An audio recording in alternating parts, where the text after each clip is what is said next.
Բարև ձեզ բարեկամներ, Փակ TV-ն նորից եթերում է եւ հաճույքով ողջունում եմ մեր բոլոր ունկնդիրներին։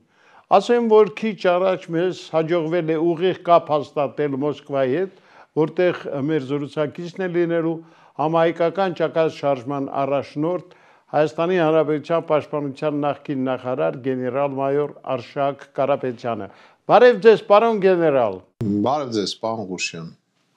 Ուրախ եմ մեր երթական ուղիղ կապի համար եւ պիտի ասեմ, որ այսօր հիմնականում պիտի խոսենք շատ ցավոտ մի քանի հարցերի մասին, բայց երևի սկսենք նոյեմբերի 9-ի պայմանագրի հետ կապված հարցի քննարկումով, ինչու Փաշինյանը ստորագրեց հայ ժողովրդի համար այդքան վատ տարբերակի տակ, չեմ հասկանում, ուրիշ տարբերակ չկար, որ ընտրեց այն։ Պարոն Ղուշյան, դե մենք հիշում ենք այդ օրերը շատ դաժան օրեր էր։ Ես այն ժամանակ իրախորհրդականն էի եւ ցավոք սրտի պետք է ասեմ, որ առնչվել եմ մի քանի այսպես հարցերի հետ կապված այդ ինչի ստորագրեց դա այդ հարցերը բերին դրան։ Դուք հիշում եք, որ հետո պարզվեց, որ մի քանի տարբերակ ա եղել առաջադրված։ Ասենք ադրբեջանական զորքը երբ սկզբից մտավ մի փոքր տարածք վերցրեց, մենք ստացանք արդեն առաջի տարբերակը։ Հետո եկավ երկրորդ տարբերակը, ինչքան զորք առաջ էր գնում, այդքան այդ Ադրբեջանի առաջարկները կոշտանում էին։ Եվ այդ առաջարկները մենք բոլորս գիտենք, որ գալիս էր Ռուսաստանի Դաշնության միջոցով։ Հետաքրքիրը գիտեք որն էր։ Հետաքրքիրը նա էր, որ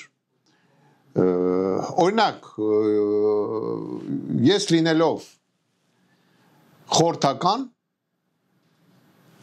տեղյակ չէի առաջարկվող տարբերակների մասին։ Հետաքրքիր է, չէ՞։ Տեղյակ չէ, ոչ մեկ տեղյակ չէր, ոչ մեկ կառավարությունում ոչ մեկ տեղյակ չէր առաջադրվող տարբերակների մասին։ Իրենք 5 հոգով հավաքվում էին, հետո եմ իմացել դրանց ազգանները։ Ոնց ասեմ, մարդիկ, որոնք ոչ թե չէին կարա ճիշտ որոշում կայացնեին, որտեղ լավ մարդիկ են կամ վատ մարդիկ են, որտեղ չունեին ոչ փորձ, ոչ գրագիտություն ճիշտ որոշումներ կայացնելու։ Եվ որոշում էին, որ չպատասխանել։ Պատկերացնում եք։ Կարծիք էլ չէին ասում։ Հասավ նրան, երբ որ ասենք իմ հետ կապնվեցին, արդեն ռուսական կողմը կապնվեց եւ ասեց. «Պարոն Կարապետյան, մենք այդտեղ առաջարկներ ենք ուղարկում Ադրբեջանի, բայց ձեր իշխանությունը չի պատասխանում։ Մի հատ ճշտեք, այդ առաջարկությունները հասնում է երկրի ղեկավարին, թե ոչ»։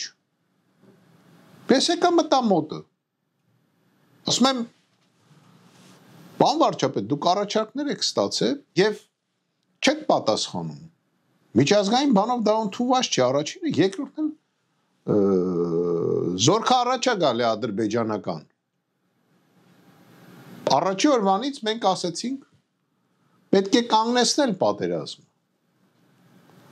Պետք է կանգնեցնենք։ Քանի որ մեզ շարունակել դա ձեռք չի տալի։ Բացի դրանից, եթե հիշում եք իմ նախորդ հարցազրույցերի ժամանակ ես ասել էի, որ դեռ 19 թվականին զեկուցագիր էի գրել, 18 թվականի վերջին ավելի ճիշտ, զեկուցագիր էի գրել, որ եթե 2 տարում լինելու է պատերազմ, ու հավանական է այդ պատերազմում մենք պարտվենք, ու առաջարկություններ էի արել։ Ու բերեց նրան, ի վերջո բերեց նրան, որ ինքը արդեն ստիպված գնաց ամենավատ տարբերակը մեր համար ստորագրեց։ Ինչի՞ չէի սկսում բանակցել առաջի երկրորդ տարբերակների մասին, որը շատ ավելի լավ պայմաններ էր։ Ինչի համար, ես չեմ կարա բացատրեմ։ Չնայած հասկանում եմ խի։ Մյուսը առաջի օրվանից ռուսական կողմը մեզ հուշում էր, ասում էր, քանի որ այնտեղ տերորիստներ են կռվում, հիշում եք, Սիրիայից այդ տարածաշրջանից այն ժամանակ այդ տերորիստներին էին բերել, գրեք, որ Հայաստանի Հանրապետությունը դիմում է Ռուսաստանի Դաշնությանը այդ տարածաշրջանում հակատերորիստական համատեղ գործողություններ իրականացվի։ Ի զարմանքս ինձ ստացվում է, որ այդ ժամանակ ռուսական կողմը ոչ թե որպես խաղաղապահ ուժեր մտնելու այդ տարածաշրջան, այլ մտնելու էին մեզ աջակցեին, որ մենք կռվենք տերորիստների դեմ։ Բացարձակ, իմիջած ասեմ, դրա փաստերը կա։ Ես սա ոչ թե ասում եմ, որտեվ չեմ կարող ապացուցեմ, չէ, սա կարամ ապացուցեմ։ Կա փաստ։ Փաստեր կա դրա վերաբերյալ։ Հետո անցավ ժամանակ։ Ռուսական կողմին չդիմեցինք, չնայած մենք, ես ամեն օր ասում էի դրա մասին։ Վերջը մի կերպ համոզեցինք, որ դիմի բանին, այդ հապկին։ Մի կերպ համոզեցինք։ Ուրեմն պատրաստեցինք այդ փաստաթուղթը երկու խորհրդականով։ Չեմ ուզում մյուսի անունը տամ, եթե կուզի թող ինքը ելնի ասի, հա, պատրաստել եմ, մասնակցել եմ այդ պատրաստությանը։ Չի ասի Աստված իր հետ։ Պատրաստեցինք համապատասխան նամակ, օֆիցիալ նամակ եւ ուղարկեցինք հապկ։ Ուրեմն մենք պատրաստեցինք։ Այնտեղ հապկի պայմանագրի մեջ կա երկու կետ։ Եթե չեմ սխալվում, եթե դիմում ես 4-րդ կետով, կարող է մի քիչ այդ կետերի բաները սխալվեն, 4-րդ կետով դա անմիջապես պատերազմի ժամանակ անմիջապես միջամտությունն է, то есть հարձակման ժամանակ անմիջապես պետքա հապկը գործի։ Եվ կա մյուս ուրիշ կետ, որտեղ պետքա սկսի քննարկում։ Մենք իհարկե պատրաստեցինք երկու խորհրդականով, որ հապկը անմիջապես մտնի եւ սկսի պաշտպանել հայոց սահմանները։ Այդ դեպքում մենք իհարկե կունենայինք շատ ավելի մեծ քանակի զորք եւ Արցախում իրադրությունը լուծելիս մենք շատ ավելի մեծ հնարավորություններ կունենայինք։ Պատկերացրեք, մենք կազատեինք մի ամբողջ միավորումներ։ Ասենք առնվազն 3-րդ բանակային կորպուսը, 5-րդ բանակային կորպուսը, որը Նախճիվանի ուղղությամբ էր այն ժամանակ նստած, եւ մենք կունենայինք շատ ավելի մեծ հնարավորություններ Ադրբեջանին կանգնացնել եւ հետ շպրտել։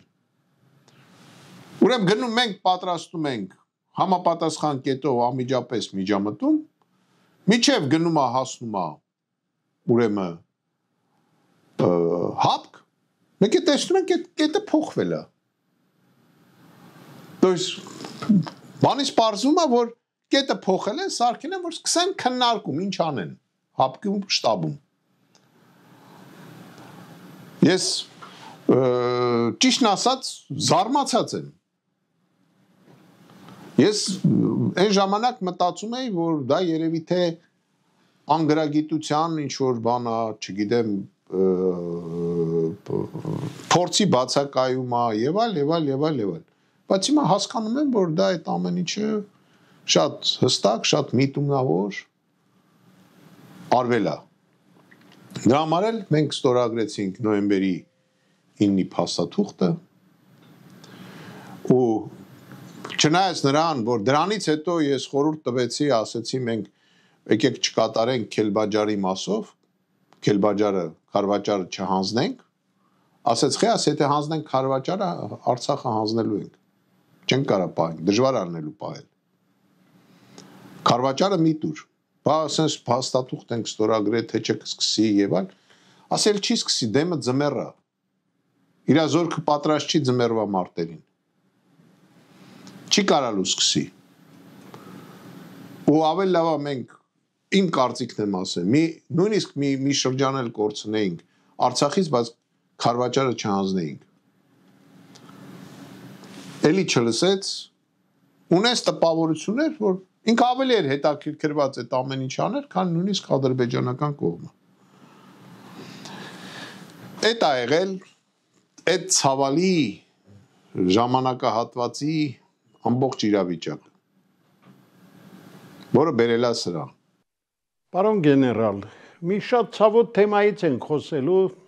Արցախի կորուստի մասին է խոսքս։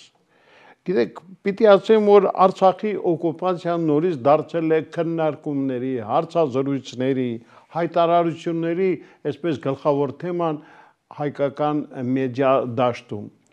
Էլ չեմ խոսում, որ մինչ օրս էլ շարունակվում է Փաշինյան Սերժ Սարգսյան այդ փոխհրաձգությունը, Փաշինյանը ամեն կերպ փորձում է մեղքը իր վրայից հանել, գցել երրորդ նախագահի ուսերին, ինչպես ասում են, դնել։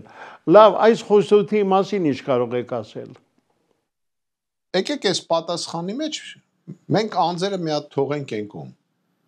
Ասենք առաջին նախագահ, երկրորդ նախագահ, երրորդ նախագահ, այսօրվա ղեկավար։ Գիտեք, բայց անցնելով առաջ ասեմ, իրանք 4-ն էլ մեղավոր են։ Իսկ հիմա անձերը դնենք են կողմ, ուղղակի դնենք են կողմ, ու մի հատ եկեք հիշենք մեր պատմությունը Արցախի հենց այն ամենասկզբից։ Բաց թողենք, ասենք, այն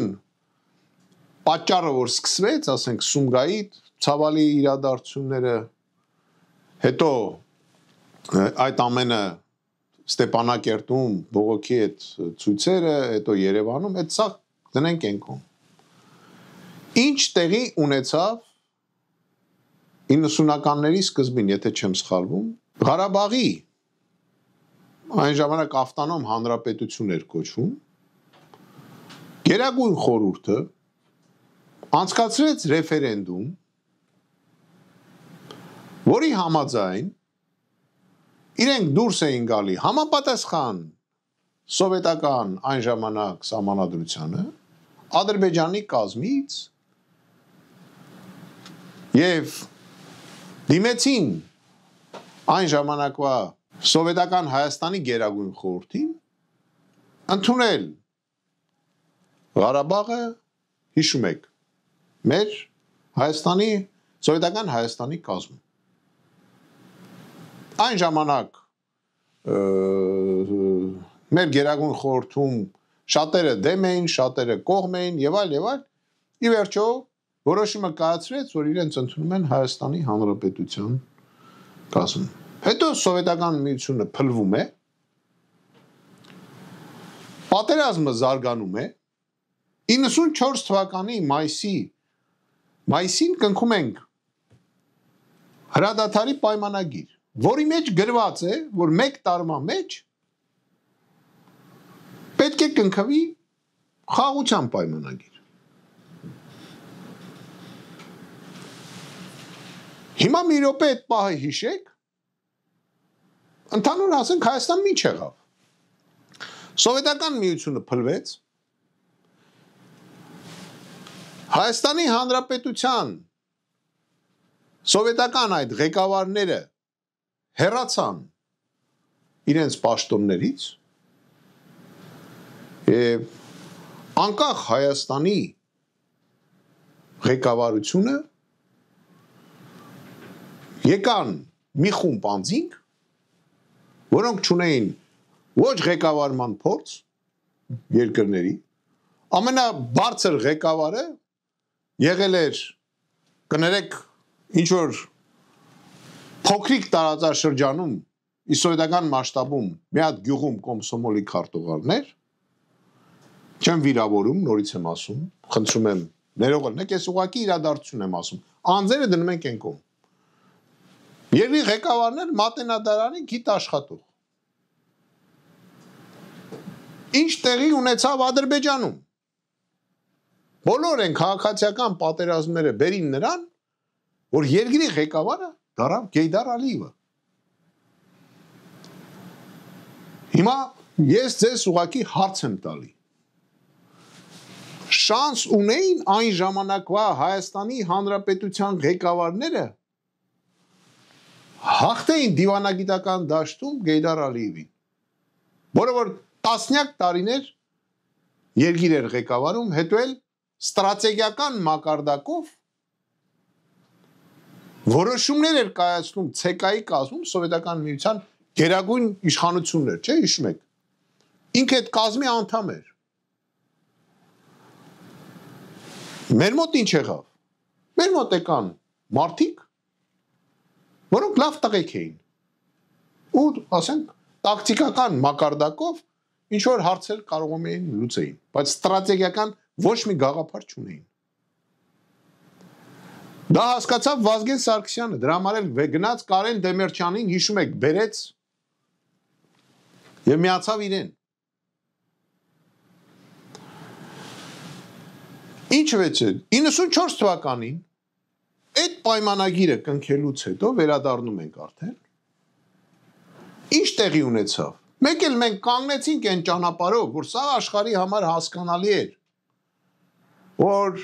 Արցախը հայկական տարածք է եւ պետք է լինի Հայաստանի կազմի մեջ, ու Գեյդար Ալիևի աշխատանքի շնորհիվ մերոնք չհասկացան,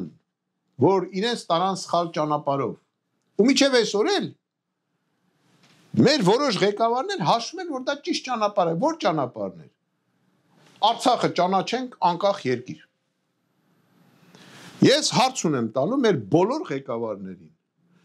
որովհետեւ մեկը հավատում էր, որ 2 միլիոնանոց ժողովրդին թույլ էին տալու այդ տարածաշրջանում ունենա երկու անկախ երկիր, թեկուզ մի ժամով։ Ասում են ճանաչեն անկախ, հետո ինքը միանա Հայաստանին։ 10 րոպե էլ չէին թողա։ То есть մենք անցել էինք փաստորեն 89 թվականից անցել էինք Արցախի հարցով ճանապարհ մինչև 94 թիվը, փաստացի 5 տարի։ Սաղ աշխարհին հասկացրել էինք, 5 տարի հասկացրել էինք, որ Արցախը Հայաստանը հայկական տարածք է, ու մեկ էլ ճամփի կեսից շեղվում ենք, ու 94 թվից գնում ենք ուրիշ ճանապարհով։ Աշխարհի համար անհասկանալի ճանապարհով։ Լավ, եթե գնացիք այդ ճանապարհով, իմ մոտ հարցը, ինչի՞ չճանաչեցիք Արցախի անկախությունը դուք, ասենք 98 թվականին, 99 թվականին, իսկ Գեյդար Ալիևի ստրատեգիական խելքը բերեց նրան, որ ինքը 90-ականներին հիմք դրեց, որ 30 տարի հետո մենք Արցախը կորցնենք։ Հիմք դրեց, ինքը կարողացավ մերոնց վրա ճնշումներ արդեն գործադրել, նավթամուղ անցկացրեց, ինքը կարողացավ էկոնոմիկան 0-ից հանել, զարգացնել, երկաթգիծ քաշեց, ինքը կարողացավ հաղթահարել մեր հարաբերություններում Ռուսաստանի հետ, մեզ, եւ շարունակական դա եղավ, իր տղան եկավ, նույն բաները զարգացրեց ավելի։ Իսկ մերոնք գնում էին, ինչ որ կետեր էին քննարկում, ադրբեջանական կողմը համոզել էր, որ հեսա, այս տարբերակին համաձայն չեմ, այս տարբերակին եմ համաձայն, բայց իրականում Ադրբեջանը կարողացավ իր շնորհիվ, նորից եմ ասում, իր ղեկավարի Գեյդար Ալիևի շնորհիվ։ Ինքը մեր թշնամին է, մեր հակառակորդն է, բայց պետք է ճիշտն ասենք։ Չէր կարող Գեյդար Ալիևին հաղթահարել այդ մակարդակի մարդին, չէր կա, մի մարդ ունեինք, որ շանս ուներ Գեյդար Ալիևի կարողանար հաղթահարել, դա Կարեն Դեմիրճյանն էր, որի ճակատագիրը ինչ եղավ, մենք բոլորս տեսանք, եւ Վազգեն Սարգսյանը դա հասկացավ։ Իսկ հետո ինչ եղավ, հետո եղավ նա, որ մարդիկ գնում էին, կետեր էին ստորագրում, ոչինչ չնշանակող, տիպա հարցեր են լուծում, իրականում մենք հայերս դեռ 95 թվականից, կասե 94 թվականից հետո մենք սկսել ենք ուղղակի կրուտի տանել Ղարաբաղի հարց։ Խափելով, բանով, ինչ որ չգիտեմ, բայց ես ձգեցի, պատերազմ չեղավ, այն մեկն ասում է, ես սենց էի ասում, այն սենց էի ասում։ Չէ։ Մենք պատմականորեն գնացել ենք սխալ ճանապարհով։ Պատմականորեն են գնացել սխալ ճանապարհով։ Եվ ի վերջո ինչ եղավ։ Եղավ 18 թիվը։ Իմիջիատ ես նորից եմ ասում, ես չեմ ուզում վիրավորեմ ոչ մեկին։ Որտեվ նույն մեր երկրի ղեկավարները 90-ական թվականներին ուրիշ մարդիկ էին, ուրիշ մակարդակի մարդիկ էին։ Հիմա լիովին ուրիշ մարդիկ են։ Բայց իրանք դարել են լիովին ուրիշ մարդիկ, այդ 30 տարի փաստորեն պրակտիկ մեր վրա սովորելով։ Հասկանում եք, չէ՞ ինչ եմ ասում։ Որ մենք ունեցել ենք այսպես, չգիտեմ, պրոբլեմներ, խնդիրներ, բայց մենք ստրատեգիական սխալ ենք թույլ տվել։ Ստրատեգիական սխալ ենք թույլ տվել։ Նորից եմ կրկնում, Արցախում եղել էր ռեֆերենդում։ Ռեֆերենդումի հիման վրա նրանք մտել էին արդեն Հայաստանի կազմի մեջ։ Նրանք արդեն Հայաստանի կազմում էին։ Մենք ինքներս մեկ էլ այդ բանից հետ ենք եթում, ասում ենք լավ, եկեք խոսանք, որ ինքը բանի մեջ չի։ Հետո հարց եմ տալիս, զիջումը ո՞րն էր։ Ասում են մենք գնում էինք զիջում, պատրաստ էինք, համոզում էինք կամ գնում էինք զիջումների։ Լավ, հասկացա, զիջում էինք այն տարածքները, որը որ, ասենք, Ֆիզուլու շրջանը, չգիտեմ, Զանգելան եւ այլ։ Բայց դիմաց ինչ էինք ստանում։ Ասում փող զիջում։ Դիմաց ինչ էինք ստանում, որ 5 տարի հետո պետք է ռեֆերենդում անենք։ Ուզում հասկանամ, Հայաստանի օգուտը այդ տարբերակում որտեղ էր։ Ինչ էինք էլի ստանում։ Միտքս հասկանում եք, չէ՞, եթե փող զիջման ես էթում, ուրեմն ինքն էլ մի բան զիջեր, իրանք չէին զիջում։ Իսկ համաձայն չէին, որ 5 տարի հետո ռեֆերենդում անեին։ Իսկ 30 տարվա ընթացքում քանի գնում էր Ադրբեջանի դիրքերը աշխարհում ավելի էր ուժեղանում։ Քանի գնում էր, դա կապված էր իրենց ղեկավարության փորձառության համար եւ իրենց ռեսուրսների հետաքրքրության համար աշխարհի կողմից։ Իրենք զարգանում էին, մենք ինչ էինք անում։ Մենք դոփում ենք տեղում։ Ապավորություն էր, որ գիտեք, որ ինձ ասում են գնում ենք Հայաստան, նույնիսկ այն պատերազմի ժամանակ ռեստորանները լիքն էին։ Հիմա տպավորություն մենք սաղ ստենց են ռեստորանում նստած մնացինք։ Իսկ դիմացի հակառակորդը աշխատում էր եւ բոլոր միջազգային, այսօր էլ մենք նկատում ենք, չէ՞։ Այսօր էլ իրենց խոսքը ամբողջ աշխարհում ասում է։ Դա այն 33 տարվա առաջ, այն 94-ից հետո դրված հիմքերն է։ Այն ստրատեգիական մտածելակերպն է, որ բերել է այսօր մեզ այսօրին։ Եվ հիմա կանգնած են կործանման առաջ։ Ու հիմա էլ իրար վրա ենք գցում, ով ավելի շատ Արցախը տվել։ Ձեր բոլորին միասին, դուք բոլորդ միասին պատասխանատու եք։ Բոլորդ միասին Արցախի կորուստի համար։ Պարոն գեներալ, դե ես կուզենայի մի հարց էլ շոշափեինք, խոսքս շուտով կայանալիք վաղար շաբաթի խոշորացված համայնքի թիմ ընտրությունների մասին է, որտեղ դուք ունեք ձեր ներկայացուցիչը։ Իդեպ ասեմ, երևի դուք տեղյակ չեք, այսօր հայտարարեցին, որ ձերբակալել են ՔՊ-ական դպրոցի տնօրենին, որը փորձել է արդեն կեղծիքներով զբաղվել։ Պատկերացնում եք, ինչ է մեզ սպասում առաջիկա այդ ընտրություններում, այդ մասին ինչ կարող եք ասել։ Մենք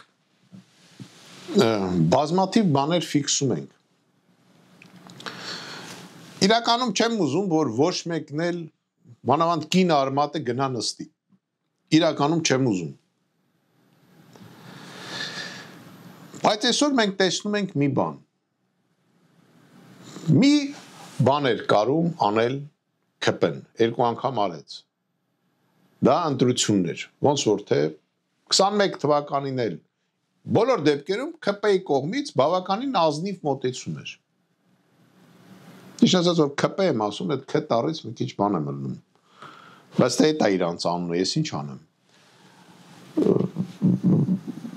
Այդ էին կարում։ Հիմա հասկանում ենք այս օրինակով, հասկանում ենք, որ եւ Գյումրի օրինակով, որ արդեն դա էլ չեն կարում անեն։ Ինչ են անում։ Փաստա գումարը բաժանում են։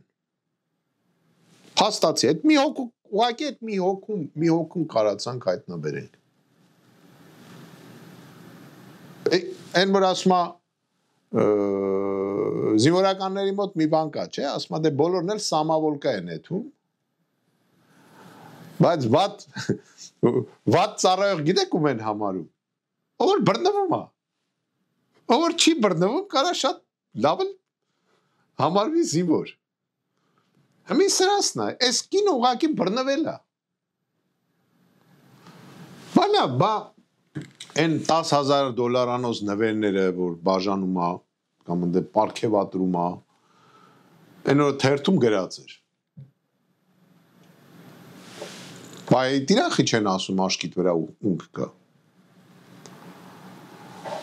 Ինձ հասնում են տեղեկություններ բազմաթիվ խախտումների մասին։ Դե չեմ բանանում, որ չեմ ասում, որ փաստ ունենամ, փաստ ենք ունենում, մենք կհրապարակենք անպայման, բայց բազմիցս մեր կուսակցությունը դիմել է խախտումներին մասով համապատասխան մարմիններին։ Բազմիցս։ Եվ ԿՊ-ն արդեն ակնհայտորեն խախտում է, օգտագործում է ադմինիստրատիվ ռեսուրս։ Ընչեն այդ օրերին սկսեմ եկել ասֆալտապատել։ Հա, ցած եմ տալի, խախտում է, թե չէ։ Դեմ չեմ այդ ասֆալտապատումին։ Բանեք։ 8 տարի ղեկավարման եք, 8 տարի ղեկավարման եք։ 8 տարի է լսում ենք, որ ճանապարհ եք սարքում Վրաստանից Պարսկաստան։ Լսել եք, չէ՞, Պաղուշյան։ Ես որ սենց գնա, ես գիտեք ինչ եմ առաջարկում։ Առաջարկում եմ Հայաստանում օրենքը փոխել եւ կառավարությունը ընտրել 1 տարով։ Ամեն տարվա վերջ նոր բան անենք։ Թազա գերագույն խորհուրդ ընտրենք եւ կառավարություն ընտրենք։ Որտեղ ես հասկանում եմ, որ միջև այդ ընտրությունները մի 3-4 ամիս առաջ մեկ է սկսում են աշխատել։ Սկսում են առողջապահության մասին մտածել։ Սկսում են այնտեղ մեթոդներ մանգալ, ինչ որ, չգիտեմ, աշխատավարձներ բարձրացնել։ Եկեք ամիս տարին մի անգամ ընտրություն անենք։ Երևի այդ դեպքում կաշխատեն, բայց 5 տարի սարքել ենք, ուրեմն 4 տարի կներեք կայֆավատ են ելնում։ Իրենց անձնական խնդիրներով են զբաղվում, մեկ էլ վերջի մի տարին են մի 6 ամիսը։ Մեկ էլ տենում ես թափով սկսին աշխատել։ Ինչ է, ընտրություններին նորից եմ կրկնում։ Մեր տեխնացուն եւ մենք բոլորս ոչ մեկի հետ կապ չունենք։ Ոչ այս ներկա հիների հետ, ոչ անցյալների հետ, այդ հիների հետ, որոնք հիմա ուզում են դառնան նորից թազաներ։ Հա, չի կարելի, հա, մեքենան ինչքան ուզում ես ռեմոնտ արա։ Ինչքան ուզում ես վերանորոգի։ Միևնույն է, դու չես կարա այդ մեքենան կապիտալ ռեմոնտից հետո ասես, որ դա նոր մեքենա է։ Չես կարա։ Ու ինքը ակնհայտորեն զիջելու է նոր մոդելների։ Համար ես ուզում եմ, որ մեր վարշապատ համայնքի ժողովուրդը անպայման հասկանա մի բան։ Մենք զինվորականներ ենք։ Մենք գնում ենք կուսակցությունով։ Մենք ծառայել ենք հայրենիքին Եվ ուզում ենք հիմա շարունակենք ծառայությունը այդ ոլորտով։ Մենք երբևիցե